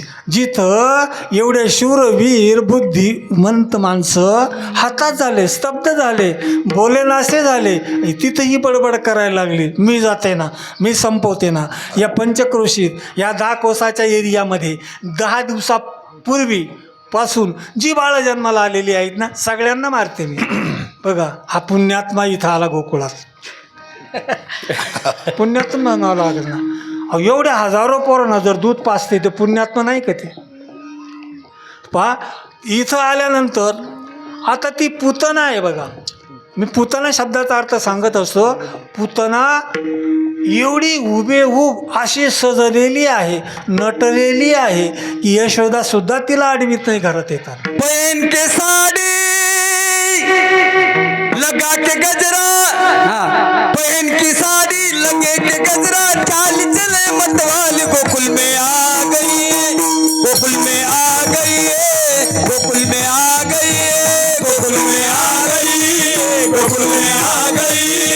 गोकुल में आ गए, गोकुल में आ गए.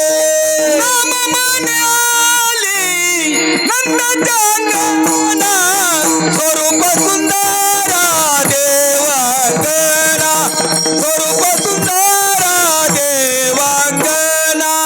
नाम म्हणे आली नंदाच्या अंगणात, स्वरूप सुंदरा देवांगना, स्वरूप सुंदरा देवांगना.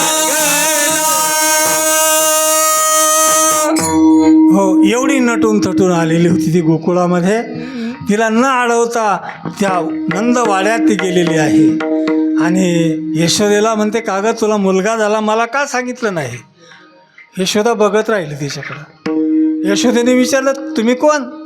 अगं मी त्याची मावशी आहे ना. यशोदा म्हणते, मला बहीणच नाही, मावशी कशी काय लागते? पुतना आहे ती. आणि बघा त्यावेळेला तो भगवान त्या यशोदेला वाटलं, याला कसं काय द्या, या पोराला कसं काय द्यायचं, हिच्या या बाईची ओळख नाही पाळत नाही, हिच्याकडे कसं द्यायचं. आणि म्हणून ती यशोदा म्हणते, आत्ताच त्याला झोपी घातलं आहे, झोपी लावलं आहे, तो झोपला आहे म्हणे. आता देव इकडे विचार करायला लागले, माझी आई सांगते झोपला आहे आणि माझं हे पहिलं बोनीचं गिऱ्हाईक आहे, मग आता झोपून राहणं योग्य आहे का? अशा वेळेला झोपणं संभवतच नसतं ना. भगवान रडायला लागले. हो, एवढे रडायला लागले. ती पुतना म्हणते, का गं तू त्याला झोपी घातलंस ना, तो तर रडतोय, जागा आहे. ती जवळ आली, काढून घेतलं, जवळ घेतलं. बघा ती पुतना आहे. पूत म्हणजे पवित्र आणि ना म्हणजे नाही. जी पवित्र नाही ना ती पुतना आहे. पुतना म्हणजे अंधकार आहे. पुतना शब्दाचा अजून एक अर्थ होतो वासना. अशी पुतना आहे आणि त्या बाळाला जवळ घेतलेला आहे. ज्या हेतूनं ती आली तो हेतू सफल करण्याचा प्रयास ती करायला लागलेली. आता त्याला मांडीवर घेतलं, स्तनपान करायला लागली. भगवंताने सांगितलं की माझं पहिलं बोहनीचं गिऱ्हाईक आहे. आणि भगवंताला वाटलं आता ही मला स्तनपान करील ना, मी तर काही जाणार नाही. भगवंताने डोळे लावून घेतले. लहान बाळसुद्धा पितांना डोळे बंदच करतं. या भगवान कृष्णाने डोळे बंद केले. बंद करण्याचा अर्थ फक्त एवढाच होतो की भगवान म्हणतात, अरे मी जन्माला आलो आता आणि ती विष लावून आलेली आहे. विष प्राशन कसं करावं, ते कसं पचवावं हे भगवान शंकराला चांगलं ठाऊक आहे. म्हणून डोळे लावून त्यांचं ध्यान करतात. बघा, डोळे लावण्याचा अर्थ फक्त हाच आहे, भगवान शंकराला विचारावं. पण अशी बरीच कारणं संतांनी सांगितलेली आहे. मला धावतं एवढं सांगायचं आहे की त्या पुतणेचं स्तनपान करताना ती पुतना मुच्च मला सोड असं म्हणायला लागलेली आहे. त्यावेळेला भगवंताच्या लक्षात आलं, आता जर हिला सोडलं नाही तर हिचा मूळचा देह एवढा मोठा आहे की माझ्या बापाचा वाडा पडून जाईल, इतका मोठा देह आहे तिचा. मग आता हे इथं करणं बरोबर नाही आहे. त्या भगवंताने त्या पुतनेला लिलेने गावाच्या बाहेर उचलून दिलं, गावाच्या बाहेर.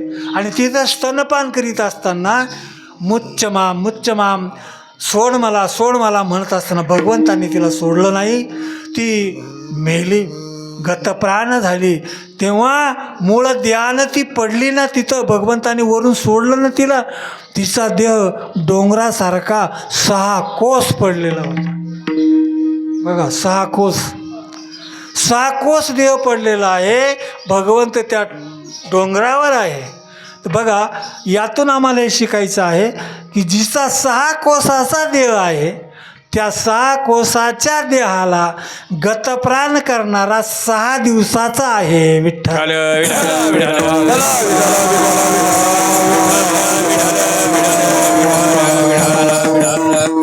हो, असा 6 दिवसाचा भगवान आहे. लोकांच्या, गोपाळांच्या, गवळ्यांच्या सगळ्यांच्या लक्षात आलं, गोपाळवासीजनांच्या सगळ्यांच्या लक्षात आलं. आणि भगवंताच्यावर एवढं लक्ष केंद्रित करून ते सांभाळायचे, जीवाभावाने त्याला जपायचे. असा भगवान ज्या वेळेला थोडासा मोठा झाला. आता भगवान मोठा झाला, किती मोठा झाला, तो रांगायला लागला. तळवे तळ हात टेकीतो,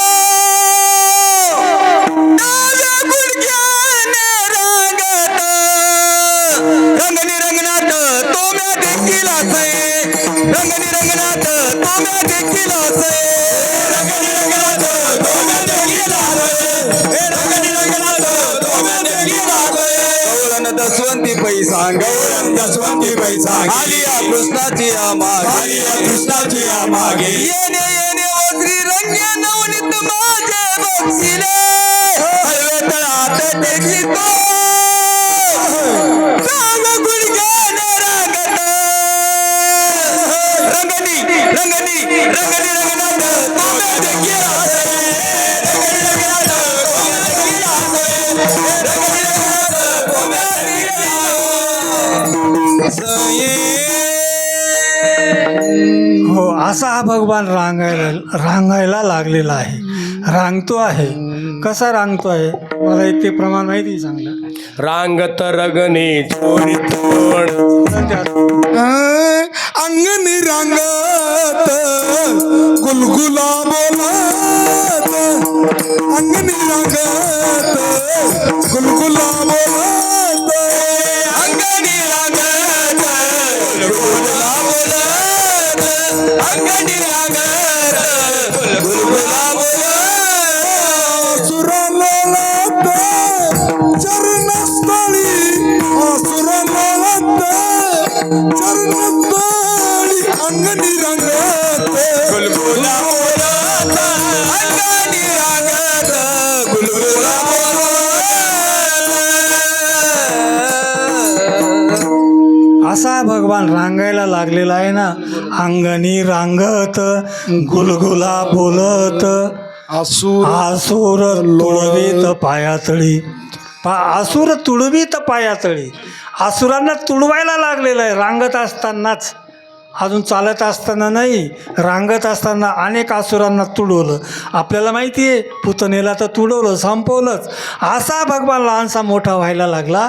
मोठा झाल्यानंतर तो गोकुळामध्ये चोऱ्या करायला लागला. आता भगवंताच्या चोऱ्या कोणत्या कोणत्या चोऱ्या केल्या भगवंताने? चित्त चोरी आले नंदाच्या नंदने चित्त चोरी आले नंदाच्या नंदने चित्त चोरी आले नंदाच्या नंदने चित्त चोरी आले नंदाच्या नंदने तुका मने येणे गरुडा तुझे गरुडा तुझे गरुडा तुझे चित्त चोरी आले नंदाच्या नंदने चित्त चोरी आले नंदाच्या नंदने नंदाच्या नंदने हा भगवान चोरी करतोय. आणि चोरी कशाची केली तर चित्ताचीच केलेली आहे. सगळ्या गोकुळातल्या गोकुळवासी जनांचं चित्ताचं हरण करणारा भगवान आहे, चित्त चोर आहे. आणि अशा चित्त चोराच्या तक्रारी यशोदेकडे पुन्हा पुन्हा खूप खूप यायला लागलेले असतात. त्यावेळेला यशोदा त्या कृष्णाला जवळ बोलवते आणि सांगते, बाबा तुझ्याविषयीच्या चोऱ्या तू काय करतोय गोकुळामध्ये. सगळ्या त्या गवळणी रडकुंडीस आल्या. त्या आता निर्णय करायला लागल्या की यशोदे तुला आम्ही निक्षून सांगतो की आता गोकुळात राहायचं का जायचं. इथपर्यंत ते आलेले आहेत. म्हणून कृष्णा मी तुला उद्या शाळेत पाठवते.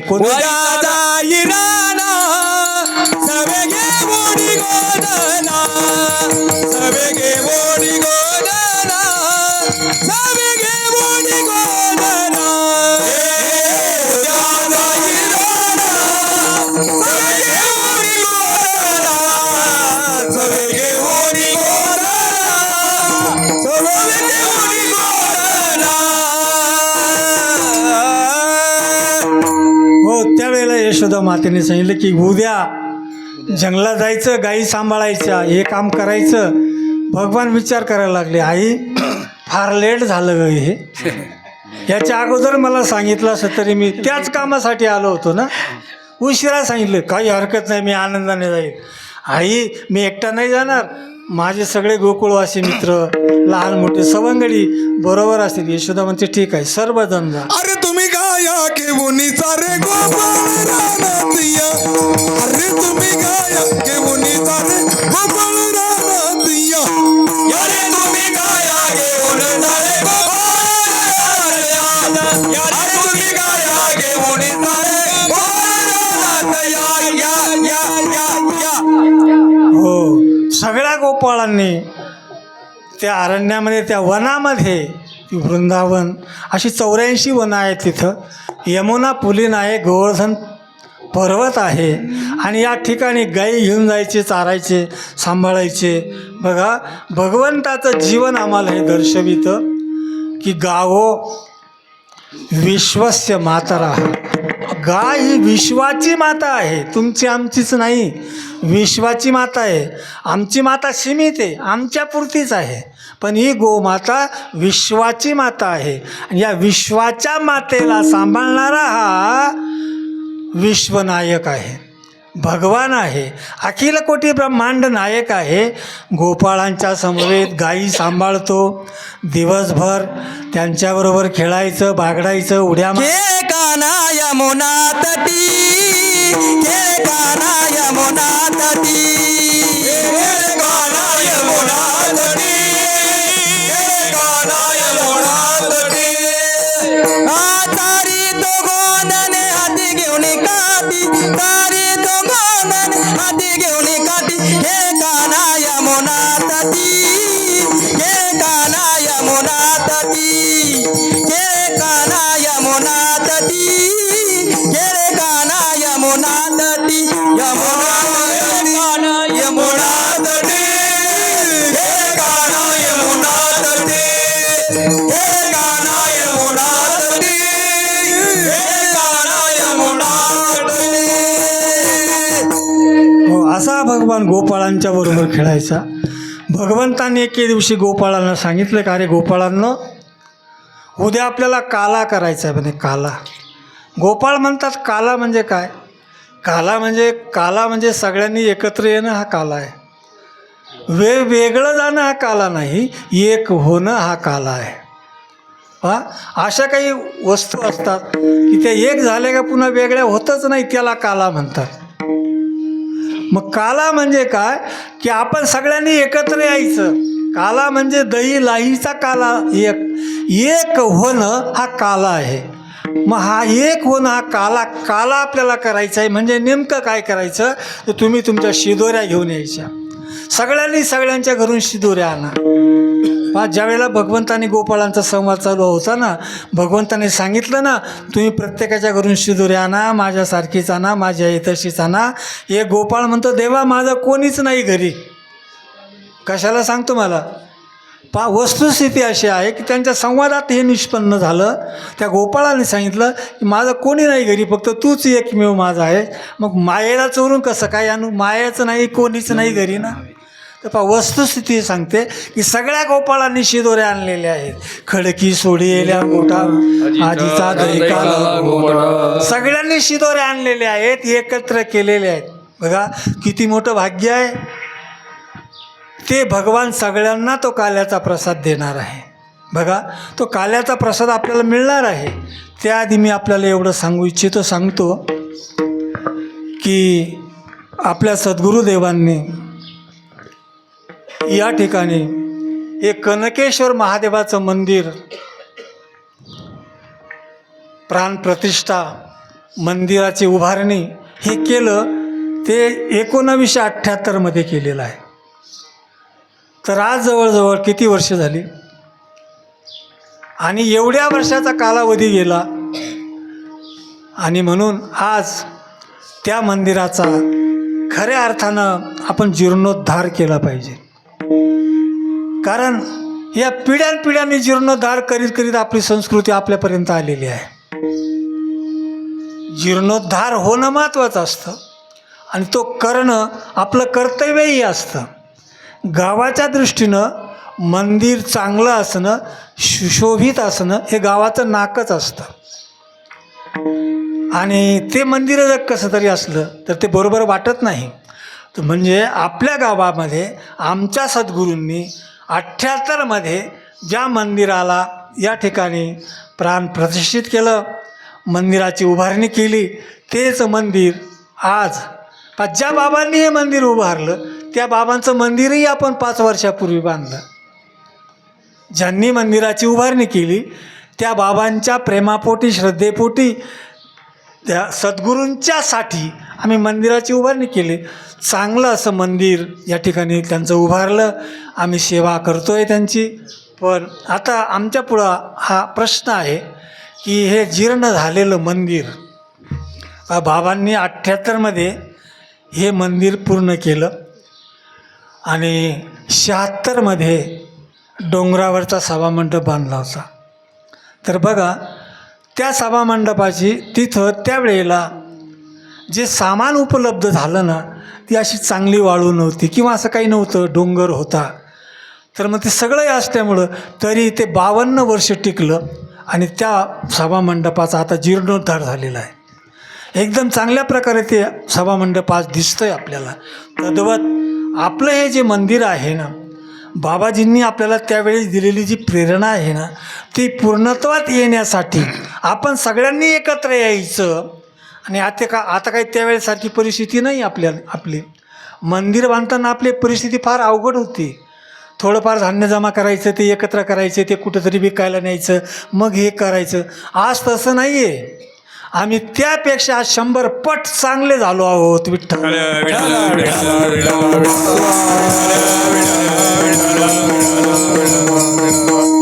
त्यावेळच्या परिस्थितीपेक्षा 100 पट आपण चांगले आहोत.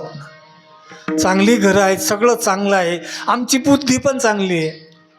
आणि मग आमच्या पुढं हा प्रश्न आहे की मंदिर लगेच सुरू झालं पाहिजे. उद्या करू परवा करू असं नाही. कारण बघा वस्तुस्थिती अशी असते ना, चांगलं काम पुढं ढकलायचं नसतं, वाईट काम पुढं ढकलायचं असतं. चांगलं काम लगेचच सुरू करायचं असतं. तर आपल्या मंदिरासाठी बऱ्याच सुहृदांनी भक्तांनी पैसेही दिलेले आहेत, वर्गणी दिलेली आहेत. जशी ठरली असेल तशी, त्यापेक्षाही अधिक देणारे आहोतच आपण. तर मला फक्त एवढं सांगायचं आहे की जेणेकरून लवकरात लवकर मंदिर व्हावं, सर्वांनी एकत्र यावं आणि सर्वांचा हातभार लागावा, कुणीच सुटू नये. कुणी सुटू नये. कारण अशा काही गोष्टी असतात ना, त्यासाठी सगळ्यांचा हातभार लागणं महत्त्वाचं असतं. आपल्याला माहिती आहे नाशिक रोडला बिटको मंदिर आहे कोणतं एक, फार मोठं मंदिर आहे ते. सगळे देवदेवता ज्योतिर्लिंग सगळं आहे तिथं. आणि एकटा तो बिटको पैशावाला असल्यामुळे सगळं केलं, पण त्या मंदिराच्या पूर्णत्वासाठी तो अपुरा पडला. कारण कळस चालत नाही म्हणे त्याचा. सर्वांच्या मिळून तो कळस आणायचा आणि मग बसवायचा. म्हणजे सांगायचं असं आहे का, मंदिराची पूर्णतता तेव्हा होते की आम्ही सगळे एका वेळेला एकत्र येतो तेव्हा. म्हणून आपण सगळ्यांनी एकत्र यायचं आणि मंदिराच्या या उभारणीला हातभार तर लावायचाच, जेवढं होता येईल तेवढं सहकार्य करायचं. पुढे भावी पिढी आपल्याला म्हणाल की आमच्या वडिलांनी, आमच्या वाडवडिलांनी हे मंदिर बांधलं आहे. बोट दाखवून सांगतील ते आमच्या वडिलांनी बांधलं आहे. एखादा पोरगा म्हणेल माझा बाप याच्यात पडलाच नाही. अशी म्हणायची पाळी पुढच्या पिढीवर येऊ नये ना. म्हणून सगळ्यांनी हातभार लावा, सगळ्यांनी मंदिर हे चांगलं करा. कारण मी बघितलं मंदिरात आल्यावर, दर्शनाला गेलो होतो, कुठं ते पडायला लागलेलं आहे. आणि दुसरा असा काही प्रश्न असू शकतो की यापेक्षा मंदिर मोठं करायचं. हो, मोठं करता येतं. मंदिरात पूर्ण ज्यावेळेला आपण जीर्णोद्धार करतो ना, ते मोठंच होत असतं, मोठंच करायचं असतं. फक्त एकच ध्यानात ठेवायचं असतं. कोणतं? मंदिराला ज्या ठिकाणी, त्या देवतेला ज्या स्थानावर प्राणप्रतिष्ठा केली तो केंद्रबिंदू असावा. तुम्ही आजूबाजूला मंदिर किती वाढवा त्याचा प्रश्न नाही, पण जी मूर्ती जिथं होती, म्हणजे जसा एक हे असतं ना, काय म्हणतो आपण त्याला, पृथ्वीला फिरवणारा कोण असतो, काय म्हणतात त्याला, आक. हां, जो आक असतो ना, आकाच्या पृथ्वी फिरते ना गोल. तद्वत या मूर्तीला ज्या वेळेला आमच्या गुरुजींनी, त्यावेळच्या ब्राह्मणांनी, त्यावेळच्या यजमानांनी ज्या ठिकाणी स्थानापन्न केलं तिथं स्थानापन्न करायचं. एवढं लक्षात ठेवायचं. मंदिर तुम्ही किती मोठं बांधा, किती रुंद बांधा, 2 मजली बांधा, कसंही बांधा, फक्त मूर्तीचं जे स्थान आहे ते स्थान अबाधित राखा, एवढं मला या ठिकाणी सांगायचं आहे. आणि असं आपण जर केलं तर खऱ्या अर्थाने आमच्या जीवनात कालाच झाला विठ्ठल.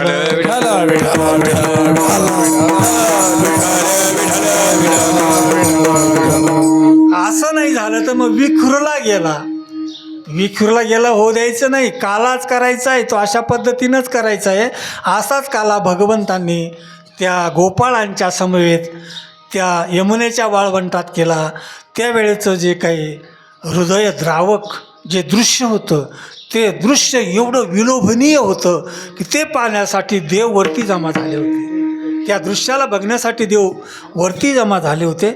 असा काही तिथला तो नजारा होता. आणि त्यावेळेला शुकदेव मुनी त्यावेळेचं त्या ठिकाणचं तिथल्या अवस्थेचं त्या प्रसंगाचं वर्णन करताना म्हणतात, बिभ्रद बेणू जठर पटयो शृंगवेत्रीच कक्षे वामे पाणौ मस्तृण कवलम तत्फलान्यंगुलिषु तिष्ठन्मध्ये स्वपरि सुहृदो हासयन्नर्मभिर्स्वयि स्वर्गे लोके विशति भुभुजे यज्ञ भुगभान ज्ञानेश्वर माऊली ज्ञानराज माऊली ज्ञानेश्वर माऊली ज्ञानराज माऊली ज्ञानेश्वर माऊली ज्ञानराज माऊली ज्ञानेश्वर माऊली ज्ञानराज माऊली विना लावतो तिथे खाली काही तिथे खाली इकडं शिंके लावी येले दुरी होतो तिघाचे मेवरी होतो तिघाचे मेवरी होतो तिघाचे जेवरी होतो तिघाचे जेवरी होतो तिघाचे वारे डोईकडे कडे मुख पसरोणीकडे आवाजीचा यारे डोईचा गोबरा यारे डोईचा तुका म्हणे हाती टोपा अरे आदिकडे दे का उने आदिकडे दे डोळे वारे डोईकडे मुख पसरोणीकडे मुख पसर कडे धरिला कृष्णमणी अवघादनी प्रकाश कामेका वैष्णवनिका संभ्रमकुलिया ब्रह्मदिका उत्तमलोकादा भगो कामेका वैष्णवनिका संभ्रम तुका म्हणे भूमंडली आम्ही वरी गाडे कामेका वैष्णवनिका संभ्रम आजे विठाल जय जय विठाल जय विठाल जय हरी बोलिले करो विठी मागोडे उत्तरे राज महाराज तुम्ही नाही विचारिला अधिकार मी आवडा राजा महाराज तुम्ही तुका वरे जाणे गावाया बैकिंगरा राजा महाराज तुम्ही देव तुकाराम